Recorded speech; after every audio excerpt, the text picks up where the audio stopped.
Hola a todas y bienvenidas a Historias de Poliamor, el podcast de entrevistas a personas en no monogamias consensuadas.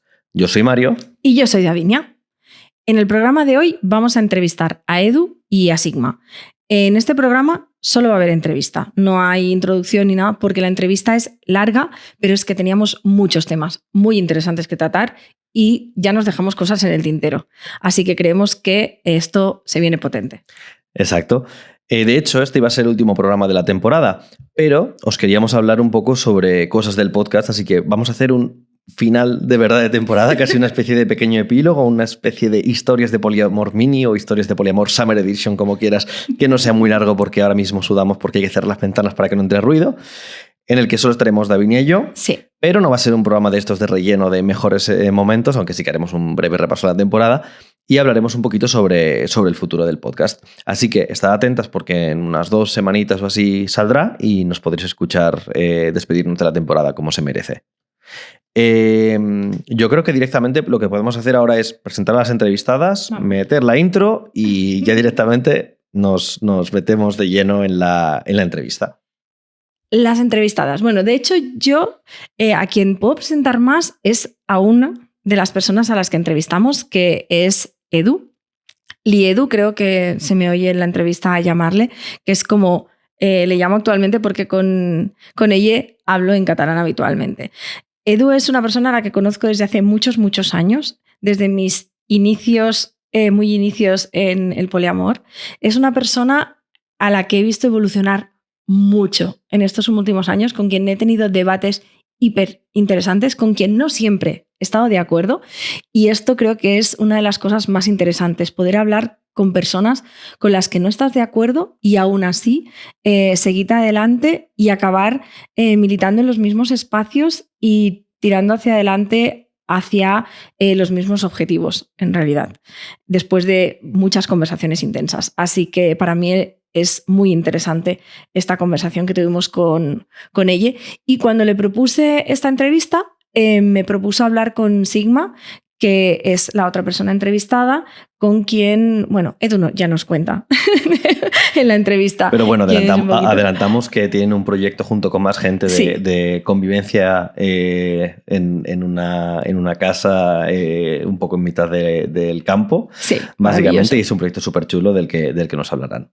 Eso es, así que ¿vamos para adelante con la entrevista? Yo creo que sí, podemos empezar la entrevista justo después de la intro, que esta vez, por cierto, como siempre que cada vez nos está locutando historias de poliamor una persona, pues esta vez contamos con la voz de Wendy.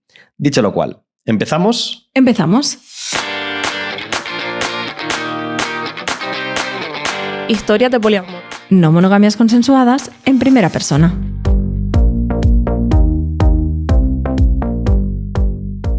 Buenas tardes, Edu y Sigma.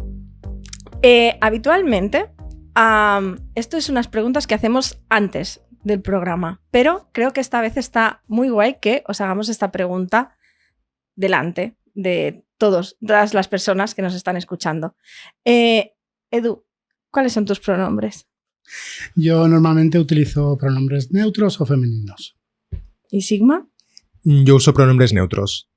Perfecto. Y bueno, también queríamos aprovechar esta oportunidad para hacer un poco de aviso a la gente que nos esté escuchando, porque algunas veces sí que utilizamos los pronombres neutros, sobre todo cuando hablamos con una persona que los habla, pero como aclaración, en catalán normalmente la forma neutra se utiliza con la I, sí. De forma que sería bienvenidis, por ejemplo, cuando en castellano sería... Benvingudis. Benvingudis. ¿En catalán?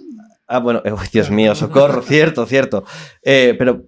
Catañol. Exacto. Hoy hablaremos un poco de Catañol. Vamos a mezclarlo un poco todo porque a veces nos sale sin querer la fórmula neutra mezclada castellano y catalán. Exacto. El resumen en castellano se suele hacer con la E, en catalán se suele hacer con la I y aquí lo vamos a hacer mezclando todo y ya está. Así que la gente está avisada. Ahí está. Solemos empezar además los programas, las entrevistas, preguntando a la gente una pregunta aleatoria que no tiene nada que ver con el tema, pero va súper bien para romper el hielo. Sobre todo ahora que hemos tenido que volver a grabar la entrevista porque no le había dado el botón de grabar, así que vamos a fingir naturalidad en esta pregunta tan improvisada, que es en el típico día en el que no te tienes que levantar pronto para hacer lo que sea, ¿a qué hora os ponéis el despertador, si es que lo ponéis, o a qué hora soléis despertar? ¿Sigma? Yo no pongo el despertador, ningún día, ni cuando lo necesito, ni cuando o sea, no me despierto sin alarmas. Y la diferencia entre despertarme y levantarme depende del tiempo que tenga, si no tengo nada que hacer, cuando la cama me eche. Me gusta mucho el concepto de que te eche la cama, en plan. Le cuesta, pero acaba vas a ganando. tener que presentar a tu cama. Yo quiero una cama que no me eche. Por supuesto.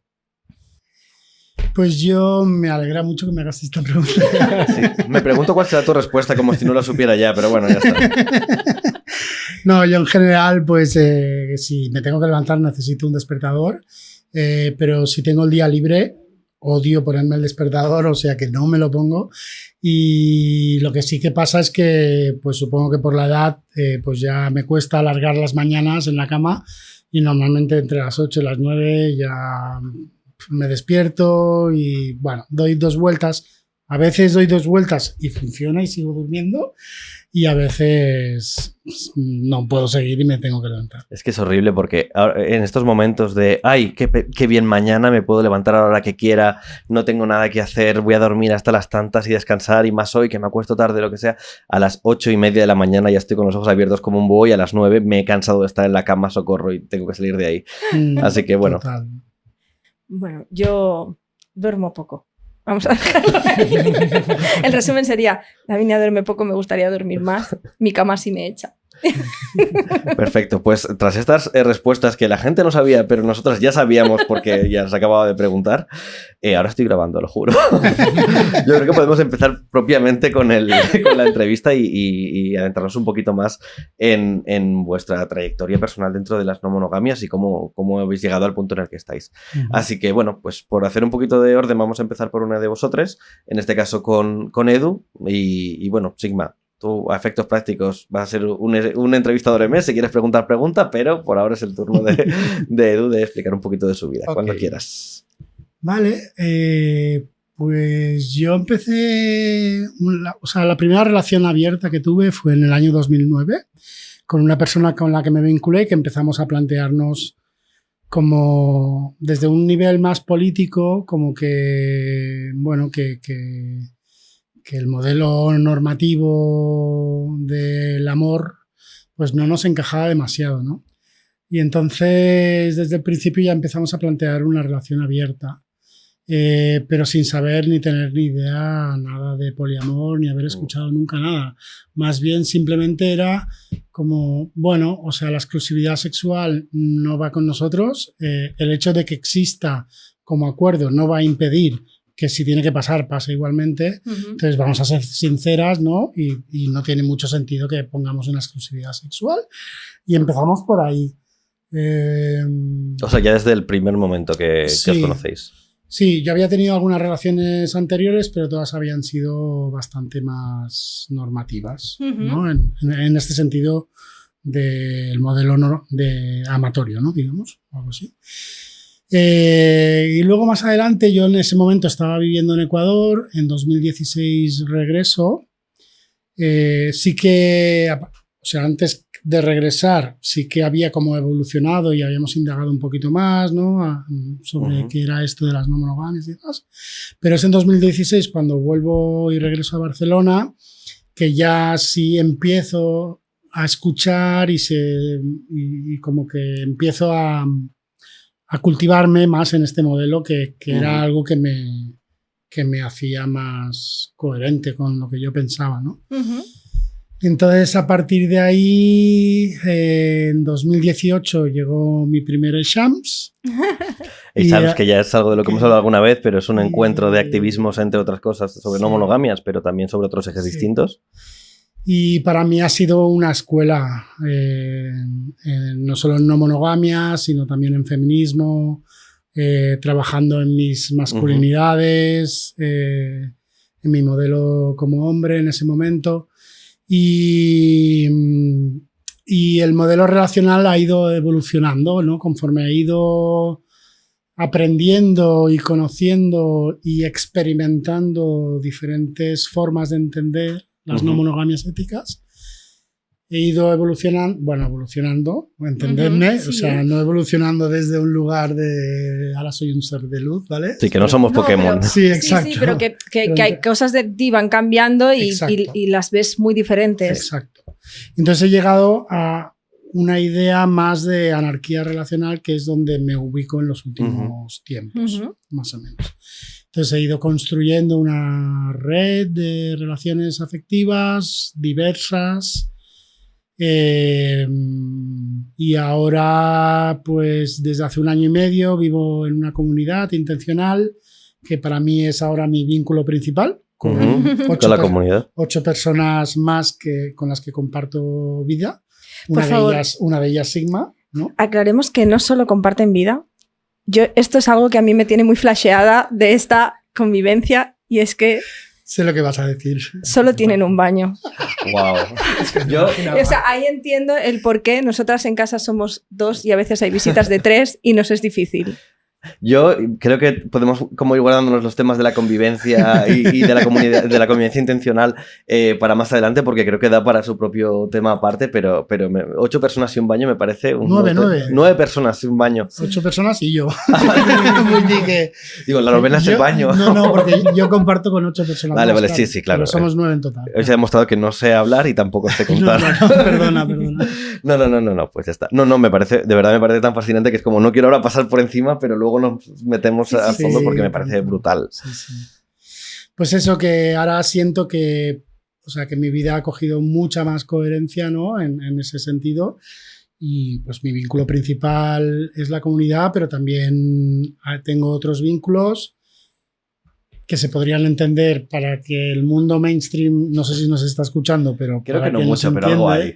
No, pues tengo parejas, tengo amistades, pero y otros tipos de relaciones que no encajan mucho en las etiquetas, pero que para mí todas son vínculos afectivos o sexuales o sexoafectivos o otros tipos de relaciones que también... O gente bonita en tu vida, ya sabes que al final... Sí, al final la etiqueta es más fácil Sí. decir personas bonitas en mi vida. Sí, y estoy súper feliz porque creo que he generado esa red afectiva que me sostiene y a la cual también sostengo, y es, no sé, para mí es lo que da sentido, ¿no? No sé si así resumidamente y sin quererme ir por las ramas. Es que de repente pedir resumir que son 15, 16 años de tu vida en 10 minutos es difícil. Es difícil.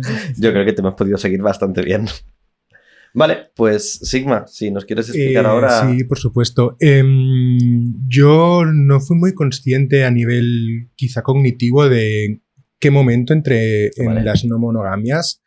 Simplemente a lo largo de mi desarrollo con mi entorno me di cuenta de que yo no ocupaba espacios amatonormativos, digamos, ¿no? Yo siempre que me encontraba con amistades, siempre se venía con su pareja o su vínculo, y yo no acababa de entender, no me molestaba, pero no acababa de entender eso de que tuvieran que estar en todos los lados, ¿no? Es como, wow, podría haber algún día solas a mi amiga para que me cuente qué es de su vida y de una forma un poquito más distendida quizá.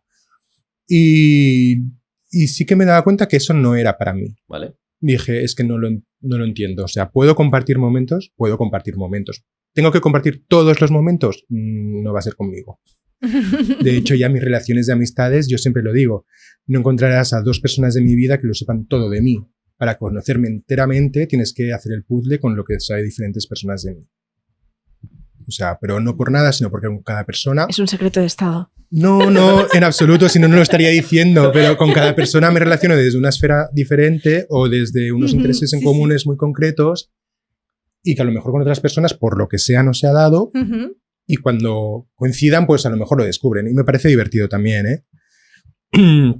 Y luego a nivel quizá más de esfera sexual o intimidad, pues me fui dando cuenta también que es que yo no acababa de entender por qué esa sota caballo rey, ¿no? Eso, no sé, no era para mí nada, digamos, cómodo tener que darle tanto peso a una persona o tanta responsabilidad, porque para mí es una responsabilidad darle toda esa vulnerabilidad a una persona, ¿no? Y recibirla de la otra. Y no es que yo no la pudiera sostener, sino que entendía que no tenía por qué ser la única persona, porque no siempre iba a estar disponible para acompañar.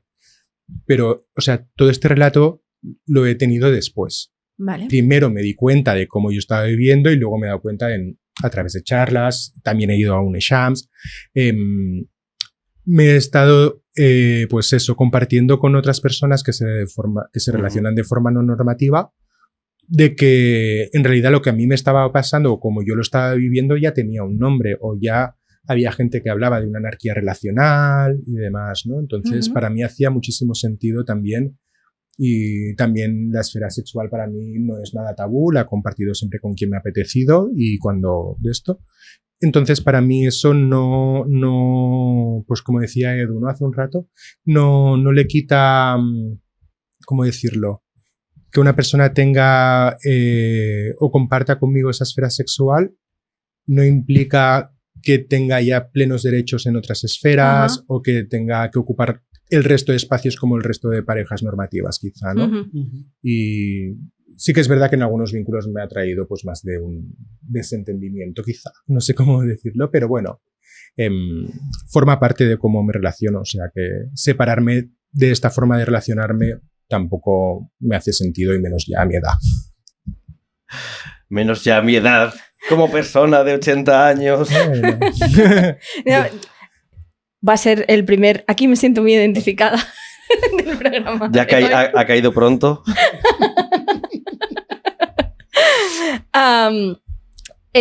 O sea, claro, yo creo que es un poco lo que decía Edu antes, ¿no? Va pasando el tiempo, no es que evoluciones, sino que te repiensas. Si te apetece repensarte, que no repensarte, quedarte donde estás porque te es cómodo, te parece que está bien, también está bien. Pero a veces te empiezas a cuestionar cosas y cada vez te cuestionas más y de repente es como es que esta persona no es más importante porque tenga sexo con ella, esta persona no es más importante tal, ¿no? O, de hecho, antes Edu decía, ¿no? La comunidad se ha vuelto mi vínculo principal. Claro, yo últimamente me doy cuenta de que uno de mis vínculos principales es la persona con la que vivo. O sea, es absurdo quitar esto. ¿Por qué? Pues porque por suerte estamos creando un vínculo de amistad y de relación muy fuerte, que podría no darse, que también puedes vivir y compartir piso y que no exista este vínculo, ¿no? Pero las cosas van evolucionando y al final las esferas, yo son como círculos concéntricos, ¿no? Las esferas donde se mueve la gente pueden ir variando y una persona puede estar muy cerca de ti unos años, muy lejos, y esto no significa que sea malo o bueno. Y ahí ya está. Es que era como este momentito de sí, es que os estoy entendiendo muy mucho. Y en toda esta evolución hay algo que ha dicho Liedu sobre cuando llega a Shams y empieza a cuestionarse más cosas, que esto es algo que nos estamos encontrando mucho, sobre todo en esta temporada, y el cuestionamiento de las masculinidades, y entiendo que de las masculinidades a más, porque estamos hablando con dos personas que a día de hoy se consideran personas no binarias, y creo que, bueno, y esto es por lo que además teníamos muchas ganas de hablar esta vez con vosotras, vosotres. Sí, o sea, sí, totalmente está, en mi caso está muy relacionado. Yo estoy a punto de cumplir 52 años, ¿no? Y digamos que especialmente desde el año 2017-2018, que empiezo a ir a Shams, empiezo a ir a charlas, voy al teatro a ver la Pamela Palenciano, No solo duelen los golpes, y me da un ostión que me tiro 15 días groggy porque jamás me había planteado que tenía privilegios. Y yo era feminista ya, yo ya había trabajado en proyectos de género y yo ya era un hombre feminista, pero jamás me había planteado que igual tenía privilegios, que igual había estado reproduciendo cierto dolor, cierto abuso, ¿no? Y la hostia que me dio fue bastante gorda. Entonces me meto de lleno a trabajar esa masculinidad y esa cultura que tengo interiorizada, machista y homófoba también, y voy dando pequeños pasitos, entro en un grupo de masculinidades, voy a varios Shams, también después me incorporo al grupo organizador de Shams, donde además, o sea, entras de lleno en el activismo, en no monogamias, pero también en feminismos y otros ejes. Y finalmente, en 2023, hubo un taller que me encendió la bombilla, ¿no? Que era un taller que hacían dos personas muy bonitas, Lilex y Jordi, que el taller lo que se proponía en aquel momento, justo antes de aprobar la ley trans, que estaba en un momento de súper ataque contra esta ley por parte del fascismo y demás, el taller que planteaban era cómo respondemos al odio desde el amor, ¿no? ¿Cómo respondemos al odio del fascismo contra las personas trans desde el amor, ¿no? Y en este taller, una de las cosas que se pidió a las personas que no son trans, que si te quieres considerar un aliade de las personas trans, una de las cosas que podrías hacer era cuestionarte tu identidad de género. Nuestra identidad de género ha sido impuesta por la sociedad, por la familia, y nos han dicho lo que éramos y nos han culturizado con lo que éramos. A mí, yo jamás, nadie me había preguntado si yo era hombre, todo el mundo lo había dado por hecho, yo también, y probablemente mi homofobia y transfobia interiorizada no había permitido que algunos aspectos de mi vida que ya se habían mostrado desde muy pequeñito se dejaran salir, ¿no? Y se dejaran mostrar, ¿no? Y en ese momento, o sea, cuando escuché eso en mis palabras, de alguna manera era la comunidad trans que me estaba pidiendo que hiciera ese ejercicio y me estaba dando permiso para hacerlo. Yo hasta ese momento ya había tenido alguna idea de, ostras, igual a mí esto de la masculinidad no me está encajando del todo, pero el solo hecho de pensar que podía ser trans, como en su momento en la adolescencia pensaba que era maricón y me parecía una abominación, ¿vale? Darme el permiso y pedirme que hiciera ese ejercicio, dije, vale, pues voy a hacerlo. Y empecé a plantearme. Y cuando abrí esa ventana, se me ponen los pelos de punta porque ya no, es imposible cerrar esa ventana, ¿no? Sobre todo si te has formado en feminismos y has trabajado como el género y demás, ¿no? Es una puñetera invención del capitalismo, además, ¿no? Y es como, ya vale, ya es que nada me encaja. Entonces, si abro la puerta a poder expresarme como a mí me dé la gana, a nivel de género, pues vamos a probarlo. ¿Y qué pasa si me pongo una falda y salgo a la calle, no? Y entonces empecé a reconectar con diferentes momentos en mi vida, desde bien pequeñite, con 8 años, recuerdo ciertas situaciones, ¿no? Pues no sé, recuerdo estar jugando con las amigas, las vecinas y acabar el día sudado. Entonces la madre de la vecina nos ducha, a la vecina y a mí, nos mete en la bañera, nos baña y cuando sale, pues claro, mi ropa estaba sucia, pues me pone la ropa de su amiga, de su hija, perdón. Y yo volví a casa con las bragas de mi vecina puestas y mi madre cuando me vio dice, ¿dónde vas así? Y entonces la vecina le explica y tal. Y digo, venga, va, que te vamos a cambiar. Y yo no, me quería cambiar. Yo me quería quedar esas bragas puestas. A mí me gustaban esas bragas puestas. Como un ejemplo, o en carnaval, todo el mundo me conoce, especialmente de joven. Yo tengo una foto de 14 años vestido de Caperucita Roja, con 14 años. O haberme ido a Montjuïc, que no sé si os acordáis, en los años 80, 90 había un parque de atracciones en Montjuïc para las personas más veteranas. Podía achacarlo a la edad, pero es que ni siquiera estaba en Cataluña en ese momento. Pues en la montaña de Montjuïc había un parque de atracciones y en carnaval, si ibas disfrazado, a los niños les dejaban entrar gratis. Cierto. Entonces yo fui disfrazado con la ropa de mi madre. ¿Vale? Y cuando llego allí a la puerta, el señor de la puerta, el seguridad que iba dejando pasar a los niños disfrazados, va y me dice, pero señora, que no ve que esto es para niños. Y yo cogí la falda, me la levanté, le dije, ¿yo qué soy? ¿Sabes? No sé, o sea que esa... Bueno, pero esa persona estaba tan trabajada en ese momento que estaba asignando esto, no es que te estuvieras disfrazando. Con 15, 16 años tenía mucho passing, por lo que parece, está claro, ¿vale? Y o sea, que esa motivación siempre ha estado, pero no solamente me lo había permitido en espacios de ocio donde todo el mundo sabía que yo me estaba disfrazando. Como un código, un pacto del día de carnaval. Cuando yo le contaba a mi madre que porque yo ya le he explicado a mi madre mi tránsito y le he explicado porque ella me preguntaba, ¿pero por qué ahora de repente? No es de repente, esto ha estado ahí toda la vida. Y simplemente es que me he dado cuenta que mi homofobia interiorizada no me había permitido salir del armario, entre comillas, ¿no?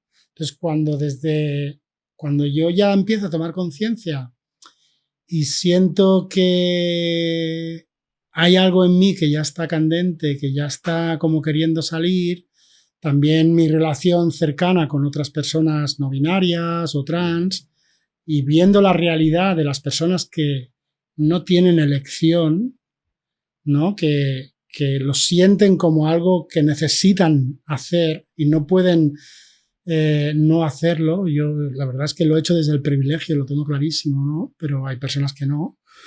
Y entonces yo no me daba el permiso de explorarlo porque, jolín, ¿no? Veía cómo padecían las personas a mi alrededor, que lo que significa transitar el género y el impacto que tienen las personas de salud mental, de acceso al trabajo, bueno, un montón de cosas, ¿no?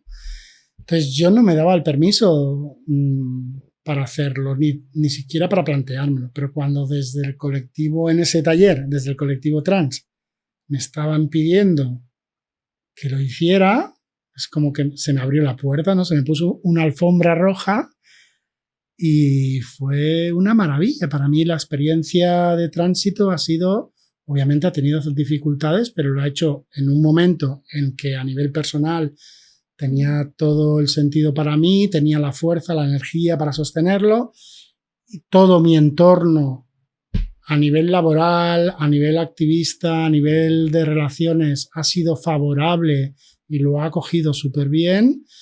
Y el único paso más difícil ha sido la familia con mi madre o mi hermano. Pero el resto, para mí, ha sido un privilegio y no cambiaría por nada del mundo, ¿no?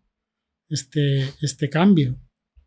No sé, perdón, si me enrollo y nos paro. has pedido que te redirijamos y te desvías mucho, pero yo estaba ahora mismo ensimismado en esta historia. Yo estaba aquí en plan, sigue por favor. Sí. Claro, y entonces en todo este tránsito, además te mudas y te mudas a una comunidad donde te encuentras con Sigma, como, bueno, ¿no? Fue un poco al revés.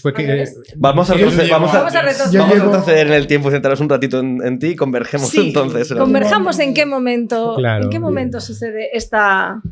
Yo llevo año y medio en la comunidad y Signa llegó hace 6 meses. En septiembre, no, hace 9 ya. Nos habíamos conocido, habíamos coincidido con algún vínculo en común y en alguna fiesta nos habíamos conocido, pero no teníamos vinculación.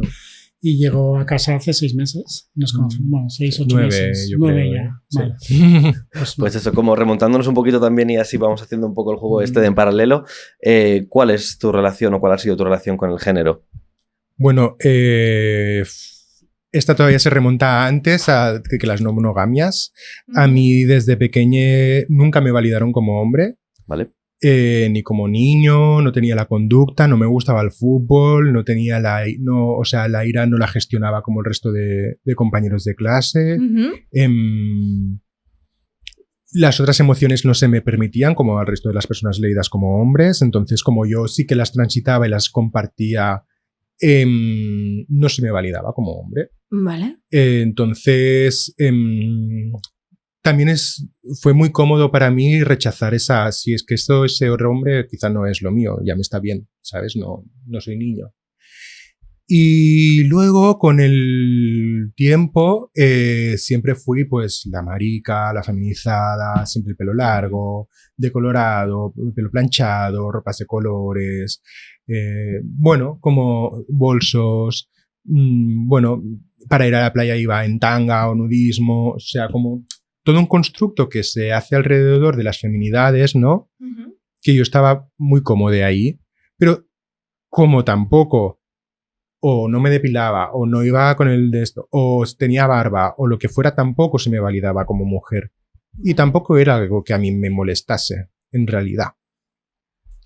Y luego estuve haciendo algo de drag también, donde pude indagar más en el género y no solo a un nivel tanto vivencial hacia adentro, sino cómo se me veía desde fuera, ¿no? Cómo me relacionaba con mi entorno. Y es muy curioso porque a mí, cuando yo llevaba el pelo rubio, largo y planchado y con el maquillaje y todo, la gente, si me veía de espaldas, en muchas ocasiones me hablaba como una mujer. O sea, yo he sentido miedo por la calle porque se me ha leído como una mujer, guapa, ¿dónde vas? Y cuando me he girado y he usado mi privilegio de mi voz, decir, a mi casa, poner la voz, la otra persona hacer, Entonces, cuando tú hablabas hace un rato de la homofobia y la transfobia, también hay un punto de misoginia inevitable, ¿no?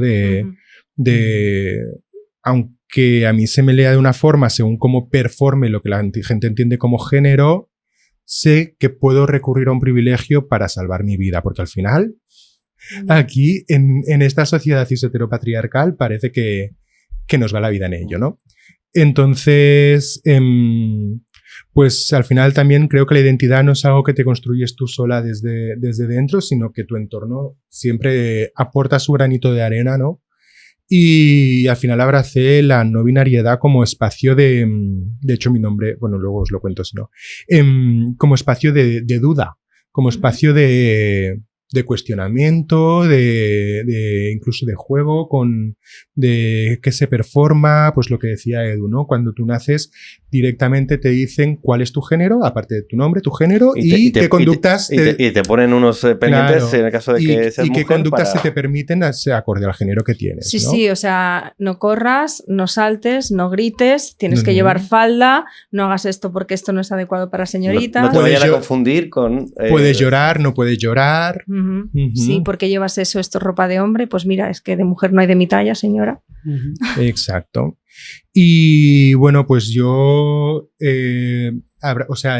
abracé, también tuve transfobia, homofobia y misoginia interiorizada como todo el mundo. Nacemos en este sistema, es inevitable vivir con ello, pero tuve la suerte de poder encontrar grupos de identidades no binarias sobre 2019 o 18 más o menos, y pude empezar a usar las etiquetas y pude empezar a esto. Y hablando con lo mismo con personas de la comunidad, me decían, porque yo también había tenido amigas binarias, o sea, amigas trans binarias, y sabía el sufrimiento que habían padecido, ¿no? Pues hacerte un láser en la cara, a ver cómo modulo la voz para que por teléfono se me siga leyendo como mujer.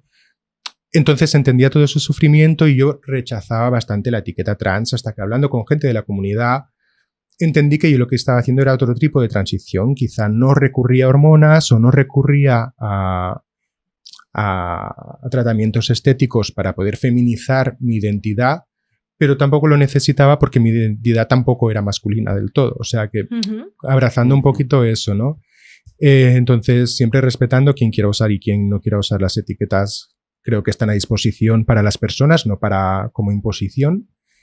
Y luego, pues ya con el tiempo, a raíz de una persona también con la que íbamos a crear un colectivo de personas no binarias, conocí a Edu, de lo que ha dicho ella, de una forma muy esporádica, y luego teníamos bastante gente en común, y yo recuerdo cuando activé mi búsqueda para irme a vivir a una comunidad de vida intencional, hubo como 3 personas de diferentes ámbitos de mi vida que me dijeron, ay, pues Edu está en no sé dónde. Dije, bueno, pues vamos a darle la oportunidad a Edu. El don de la omnipresencia que te llega por varias partes. Es relaciones públicas, seguro que no lo dudáis.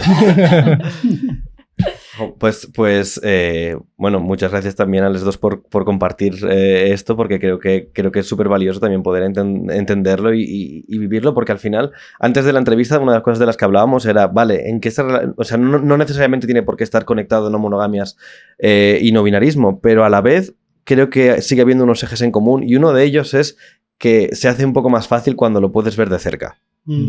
Y creo que en ambas historias es algo que tenéis en común también. Y se hace más fácil también cuando encuentras a otras personas a tu alrededor y de repente te dan etiquetas, aparecen recursos que no existían. Y dices, vale, es que yo no estaba aquí, ¿y por qué no estaba? ¿No? ¿Y dónde me siento y dónde no? O sea, hay un momentito, yo creo que si eres una persona que te cuestionas cosas desde muy jovencito o muy jovencita, te puedes cuestionar muchas cosas, pero es lo que decíais, la sociedad te sigue marcando hacia dónde ir, ¿no? Son como estos recuerdos, ¿no? Yo es que estaba feliz con esas braguitas, es que yo era feliz yendo con unos chinos y un jersey y yo era un señor vistiendo. O sea, yo con 19 años era un señor y yo era muy feliz siendo un señor vistiendo. O sea, yo usé mis primeros vestidos hace 5 años. Que decidí comprarme un vestido por primera vez. O sea, sí, y estas cosas, ¿no? De que la sociedad te encarrila. Entonces tú te desencarrilas en un lado y te sigues desencarrilando de todos. Y sobre todo yo creo que también incluso las experiencias concretas compartidas también hacen muchísimo. O sea, yo que no considero que esté haciendo o sea, que esté transitando hacia el nominalismo, pero sí que tengo quizá una masculinidad bastante poco hegemónica en muchos aspectos. Y estaba escuchando la historia de las braguitas y de repente recuerdo desbloqueado, yo tenía 10, 12 años, no exactamente cuánto, creo que más bien 12. Tenía que actuar en una obra de teatro porque era típico niño de teatro y tal. Y tenía que salir con unos pantalones blancos porque, bueno, era un pregón de Semana Santa hecho delante de 300 personas, el alcalde del momento, no sé qué. Y de repente llevaba ropa interior negra que se veía muchísimo. Y recuerdo que la persona de vestuario, porque el resto era pues bailarinas y demás, me dijera, bueno, pues toma, te dejo unas braguitas y llévalas. Y era como una, me resultó comodísimo. Y dos, pues supongo que había un punto de estoy haciendo esto desde la necesidad teatral, pero una parte liberadora de estar haciendo algo que con las normas que me estaban comunicando no debería estar haciendo, por motivos no muy concretos realmente. Pero era así. Y estuve como un tiempo pensando en esto y en el hecho de, he estado en un escenario en bragas, aunque no lo supiera nadie más, delante de no sé cuántas personas. Y de repente escucharte contar esto, desbloqueado. Creo que es parte del valor de poder compartir todo esto. Claro, el acto motivador. Yo es que recuerdo la boda de mi prima, de bajarme a la tienda, y no hace tanto, o sea, no sé, mi prima se debió casar, 2015, bajarme a la tienda y decirle a la señora, voy a una boda, me han dicho que tengo que maquillarme. ¿Qué tenéis? Y la señora mirándome, claro, o sea, estamos hablando de que yo tenía 32 años, de hace 10 años, 32 años. Y claro, aquella señora mirándome como diciendo, me estás tomando el pelo. Esto va al kilo, ¿no? Claro, y yo diciéndole, hola, aquel maquillaje caducó. O sea, yo creo que me lo puse esa boda y ya. O sea, son estas cosas que simplemente pues, no te has planteado. Y creo que juego más ahora con mi feminidad y con maquillarme y con no sé qué, con no sé cuánto. Y dejar que me maquillen y vivirlo. Porque ahora siento que me apetece, que no en mi adolescencia. Y en mi adolescencia me sentía muy presionada para hacerlo. O sea, y es terrible, ¿no? Cuando sientes esa presión. Y yo hablo desde el total privilegio de mujer cis. O sea, del que me da de ser mujer cis, físico no normativo, pero al final una mujer cis. O sea, en el momento en el que te viene esto, y sobre todo, como decías tú, Sigma, ¿no? Es que esto me vino incluso antes de que yo me planteara cómo me relaciono o cómo no, ¿no? Porque ya era un niño no validado como niño. No sé, me parece como un bombazo. Y joder, yo que creo que tengo como el póker de privilegios en muchas cosas, de repente cuando he sentido más miedo por la calle ha sido las veces que he ido con falda y maquillado. Y de repente es como esta experiencia de tener miedo, no me ha pasado nada, pero de repente notar miradas, notar gestos, notar reacciones y por primera vez sentir miedo de no hacer nada es nuevo y es... Bueno, de esto ayuda. Podríamos hacer un programa entero de las veces que una siente miedo en la calle, en el autobús. Sí, por eso digo que para mí, que tengo privilegios, es como no me pasa, no es una cosa que me ha pasado hasta ese momento. Yo tengo que decir algo sobre Liedu. Las personas que estáis viendo esto por YouTube o por Spotify, veréis su maravillosa camiseta. Yo siento que el mundo se ha estado perdiendo a una persona de lila muchos años en esta vida. Porque yo tengo que reconocer, yo conozco a Liedu desde antes de la transición, desde tal, y bueno, pues a mí era como alguien que no es que vistiera muy formal, pero esta explosión de lila en tu vida... Aunque esto no es tan lila. Esta no está lila, esta es más rosa, fucsia. ¿no? Sí. Pero esta explosión de lila en tu vida, es que es algo que te quería preguntar desde hace muchos días. Desde que te veo de lila y voy y te abrazo y digo, ¡ay, es todo lila! Es que no soy parcial, lo siento. Hasta el extremo que estoy empezando a experimentar con un nuevo nombre. ¿Vale? Que es Lila. Primicia. Hasta ese extremo.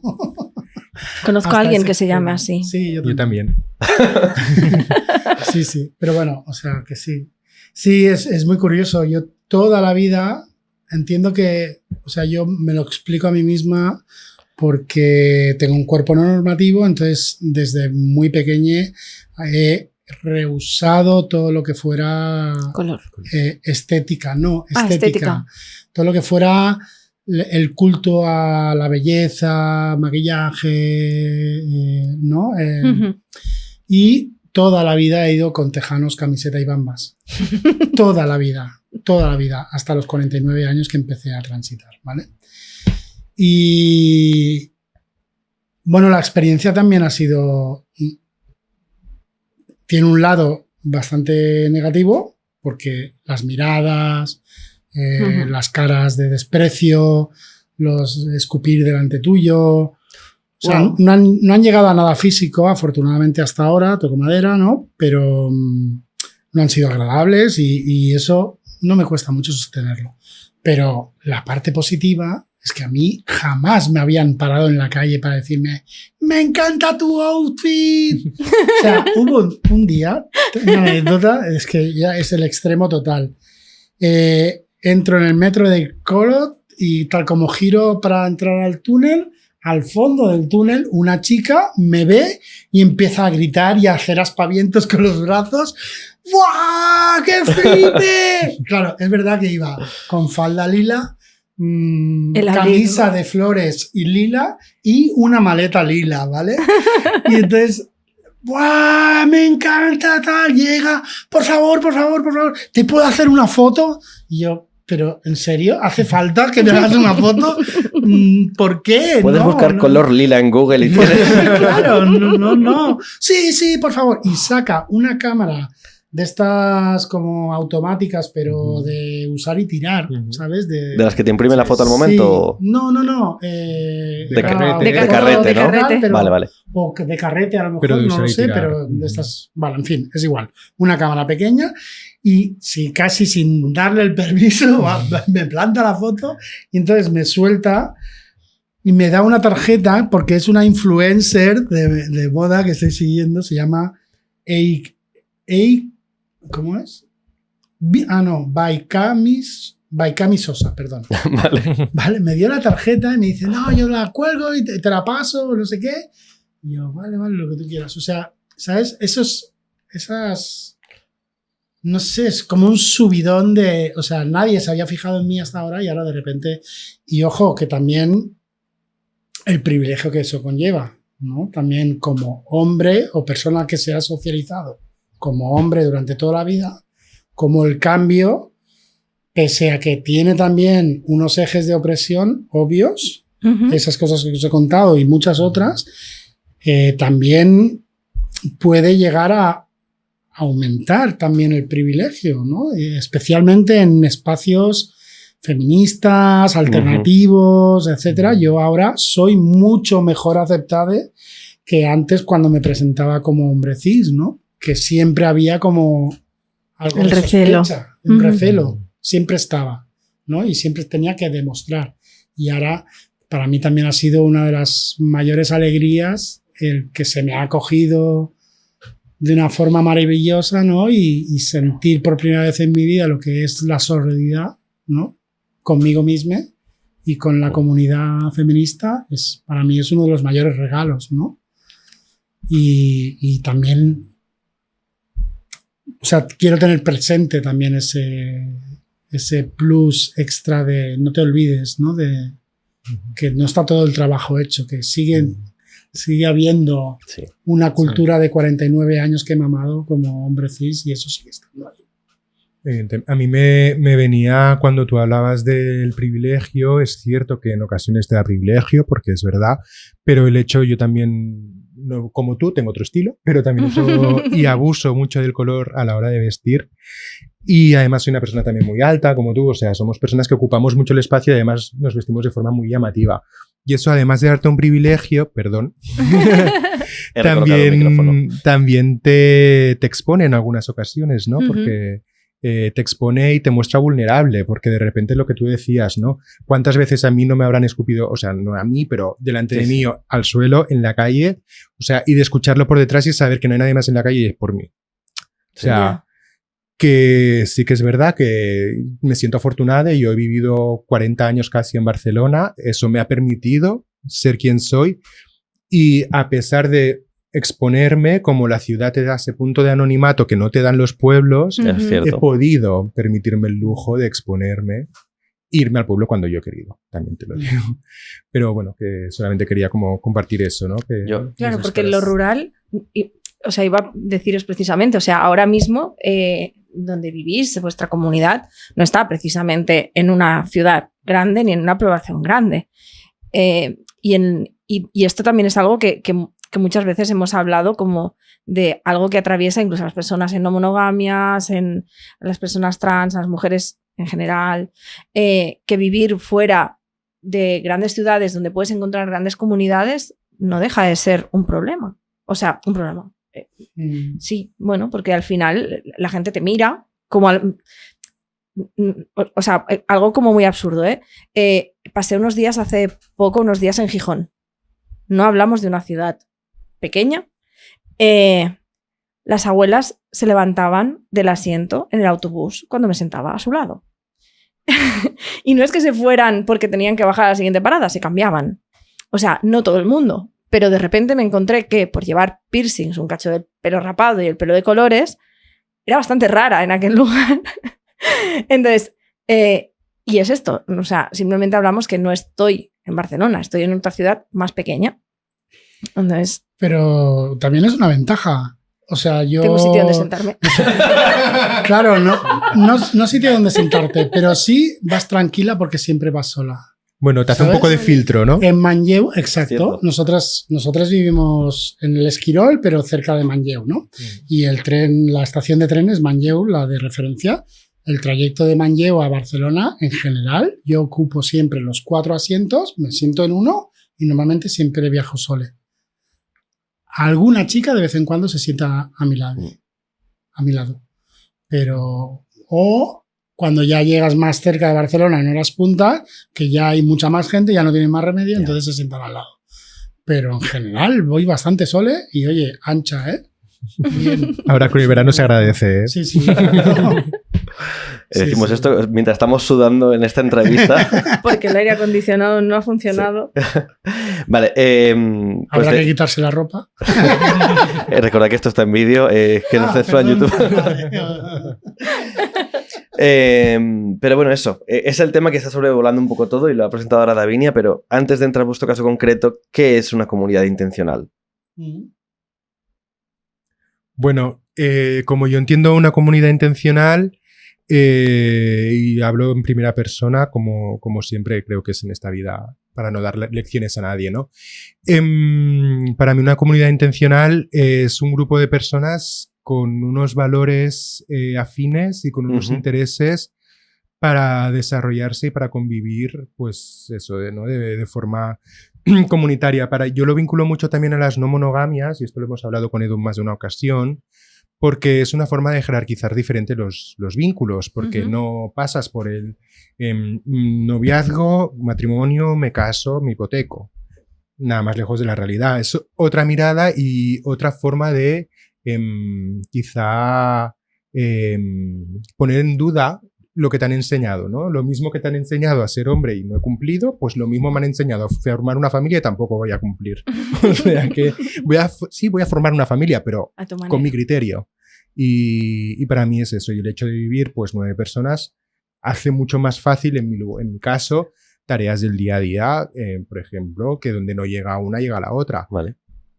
Y para mí eso, además de miradas y conocimientos que a lo mejor no me he cuestionado porque he vivido en mi burbuja, ¿no? Que en sociología se llama cámara eco. He vivido en mi burbuja con mis personas que ya sabemos más o menos qué discursos tenemos y cuando de repente llego ahí y wow, ya es más difícil, o sea, hay temas que a lo mejor no convergemos tanto, ¿no? Como por ejemplo antiespecismo, veganismo o cosas así, ¿no? Y entonces te dan otra mirada. Yo siempre he intentado no juzgar a nadie, pero te dan su propia mirada y te la regalan, ¿no? De alguna forma. Y yo como disidencia en muchas cosas agradezco mucho sus pequeños regalos, la verdad.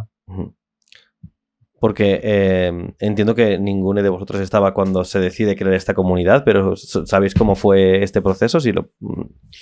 La comunidad, o sea, por cierto que no hemos dicho, es Mas Llafrenca. Es una masía del siglo XVI, wow, a las afueras de Manlleu, rodeada de campos de cultivo. Y es una masía grande, de 3 plantas y con varios edificios. Por cierto, tampoco lo hemos dicho, hablando de antiespecismo, que conviven 9 personas, pero también 9 personas humanas, pero también hay 3 perros, un gato y 14, 15 gallinas. Sí, 15 gallinas más menos 3. Sí, puedo superar en número, perfecto. Sí. Y tenemos un huerto y bueno, y tenemos también una sala polivalente grande donde hacemos diferentes tipos de actividades. Entonces, ahora me he perdido. ¿Dónde iba? ¿Dónde La comunidad, ¿cómo se creó? Eso, ¿cómo se creó? Que, o sea, la comunidad lleva 12 años ahora. Wow, vale. Empezó un grupo de 6, 8 personas que duraron como 4 o 5 años juntas y después ha ido rotando, ha ido por diferentes fases, diferentes grupos y ahora hace un par de años el último grupo se disolvió. Cuando yo entré quedaban 3, 4 personas y como que el grupo se ha ido conformando de nuevo y ahora este grupo, pues eso, entre 2 y 6 meses hay una persona que ha entrado hace en mayo, pero el resto es un grupo que se ha conformado nuevo y sí que hay el histórico de la forma de organización de los anteriores, pero en general como que el grupo funcionamos de manera asamblearia, horizontal, pues el grupo va conformando también la cultura de grupo y va trabajando en función de esos valores que comentaba antes Sigma, ¿no? ¿Porque estas asambleas son periódicas o cuando hay algún tema a tratar? Semanales. Sí. Todos los lunes hay asamblea. Por eso Entonces, por eso es su relación principal, porque tienen una cita a la semana. Esta es mi corte. Y por eso no hay conflictos con el baño. Y combinamos asambleas organizativas con emocionales. Ah, qué guay. Oh, qué grande. Para abordar las dos partes, ¿no? Sí. Y la verdad, y también hay bastante intergeneracional, porque desde la persona más joven que tiene 25, aprox, tal vez 26 ahora, y yo que soy la mayor, 52. Por ahí andamos. Es que para mí vuestro caso es súper interesante porque creo que es un poco como esta especie de sueño colectivo que existe sobre todo desde las disidencias de no, pues coger una casa en el campo y hacer algún modelo de... Y parece que se queda muchas veces en el terreno de la fantasía o del ojalá, pero creo que es importante ver que hay casos de gente que lo está llevando a cabo y que os une unos valores compartidos y una intencionalidad en cuanto a cómo estructuraros a la hora de convivir y creo que eso, además de evidentemente por vosotras, que os dará mucho beneficio personal, pero creo que está muy bien que se sepa que existe y que funciona y que es viable. De momento. Hasta la próxima rotación. Sí, claro. Os digo que voy a decir una frase que no debería, que es yo no podría. Yo no. Bueno, eso no ha dicho. Mira que hay cosas que podrías haber dicho, pero esa no podrías haber dicho. Realmente es la broma, ¿eh? A mí me parece admirable. Primero supongo que porque he vivido mucho tiempo sola, ya me costó mucho la adaptación a las primeras personas que vinieron a vivir aquí a casa. Tengo la gran suerte de que la persona con la que vivo ahora precisamente convergemos en valores, en maneras de pensar, en maneras de tratar, en gestión emocional, en un montón de cosas que es lo que nos permite una convivencia en las que las dos personas que vivimos sentimos hogar. Pero lo del baño sigo sin verlo. Pues es muy fácil. Dejas la puerta abierta y que pase quien quiera. Es así. Es autogestión un poco. Mi pis es muy tímido, entonces necesito se mucha pica un confianza. poquito, por si acaso, no sé, que Siempre hay personas cosa que no, según qué horas está más tímida sí, que otras. pero en general, sobre todo para lavar dientes, pipis, Ya, bañera, Sí. también... O sea, Cortina también tenemos, en el... forma parte también de un poco de los valores, porque también, Claro. o sea, la comunidad, pues también el tema del nudismo, de una mirada con todas las... Estoy haciendo comillas, ¿vale? Los que me veis allí. Body positive, sex positive, ¿no? Con todas las comillas, también desde el respeto y desde el cuidado, ¿no? Pero entonces también el baño... pues no Sí, sé, bueno, nosotros también alguna es vez algo hemos que- convivido en alguna casa rural, un fin de semana y tal, y sí que es verdad que yo tengo alguna foto de todo el mundo lavándose los dientes y alguien en el baño y alguien saliendo de la ducha. 4 personas o 5 en Sí. un solo baño. Aunque ahí está el efecto vacaciones que funciona un Claro. poquito distinto. Claro, por eso Como decía anécdota. que es como una ¿Eh? cosa... Como anécdota, perdón. Sí, Y ¿no? Como algo también decir- anecdótico. También cabe aclarar una cosa que es importante, que es hay solamente un baño dentro de la casa, pero tenemos Un jardín. 30 hectáreas de terreno donde puedes Que se puede hacer lo que abonar. necesites, ¿vale? Y también hay un cacalecu fuera de casa, un Baño baño, seco. seco, Vale. Vale. ¿vale? O sea que A modo O sea, urgencia en modo es de gestionable. urgencia es Vale, gestionable. esto era todo lo que realmente me preocupaba a mí. Pues me sabe mal porque creo que tenemos como muchos temas que hemos tratado muy rápido y este Sí. era uno de ellos, pero se nos está acabando el tiempo de la entrevista, Ya. así que yo creo que ya, habiendo resuelto el tema del baño, que creo que es lo que le preocupaba más a Davinia de esta entrevista, Bueno, también recordarte que siendo 9 personas, cada una tiene su horario, entonces es Claro. muy fácil no coincidir en el mismo horario. Pero- O sea, yo los días que Edu baja a Barcelona no le veo, entonces puede ocupar el baño las 2 primeras horas de la mañana que yo no me enteraré. Claro, lo de la alarma al final tenía todo el sentido del mundo como claro, pregunta para era hacer. por eso, era por eso. Pues siempre despedimos el programa pidiendo a nuestros entrevistados que nos lean un fragmento de un texto que les resuene. En este caso, Sigma ha encontrado un texto que no sé muy bien cuál es, así que nos lo vas a presentar tú. Por supuesto. Este texto es de una persona que es activista y artista, es argentina. Y a pesar de que lo tenía preparado, no era suficientemente. Vale. Y el texto se llama Reivindico mi derecho a ser un monstruo. Vale, ¿cómo No sé se si lo llama la habéis artista? conocido. La artista se llama Susie Shock. Vale. El título es brutal, ¿eh? Pero Ya, y el texto se viene. Yo, monstruo mío. Yo, pobre mortal. Equidistante de todo. Yo. DNI 20598-061. Yo, primer hijo de la madre que después fui. Yo, vieja alumna de esta escuela de los suplicios, amazona de mi deseo. Yo, perra en celo de mi sueño rojo. Yo reivindico mi derecho a ser un monstruo, ni varón ni mujer, ni XXI ni H2O. Yo, monstruo de mi deseo, carne de cada una de mis pinceladas, lienzo azul de mi cuerpo, pintora de mi andar. No quiero más títulos que cargar, no quiero más cargos ni casilleros a dónde encajar, ni el nombre justo que me reserve ninguna ciencia. Yo, mariposa ajena a la modernidad, a la posmodernidad, a la normalidad. Oblicua, bizca, silvestre, artesanal, poeta de la barbarie, con el humus de mi cantar, con el arco iris de mi cantar, con mi aleteo, reivindico mi derecho a ser un monstruo y que otros sean lo normal. El Vaticano, normal. El credo en Dios y la Virgísima, normal. Los pastores y los rebaños de lo normal. El honorable Congreso de las Leyes de lo normal. El viejo Larús de lo normal. Yo solo llevo las prendas de mis cerillas, el rostro de mi mirar, el tacto de lo escuchado y el gesto avispa del besar. Y tendré una teta obscena de la luna más perra en mi cintura, y el pene erecto de las guarritas alondras. Y 7 lunares, 77 lunares. ¿Qué digo? 777 lunares en mi endiablada señal de crear. Mi bella monstruosidad, mi ejercicio de inventora, de ramera de las torcazas, de mi ser yo entre tanto parecido, entre tanto domesticado, entre tanto metido de los pelos en algo. Otro nuevo título que cargar. ¿Baño de damas o de caballeros? ¿O nuevos rincones para inventar? Yo, transpirada, mojada, nauseabunda, germen de la aurora encantada, la que no pide más permiso y está rabiosa de luces mayas, luces épicas, luces parias, menstruales, marlenes, sacayanas bizarras, sin Biblias, sin tablas, sin geografías, sin nada.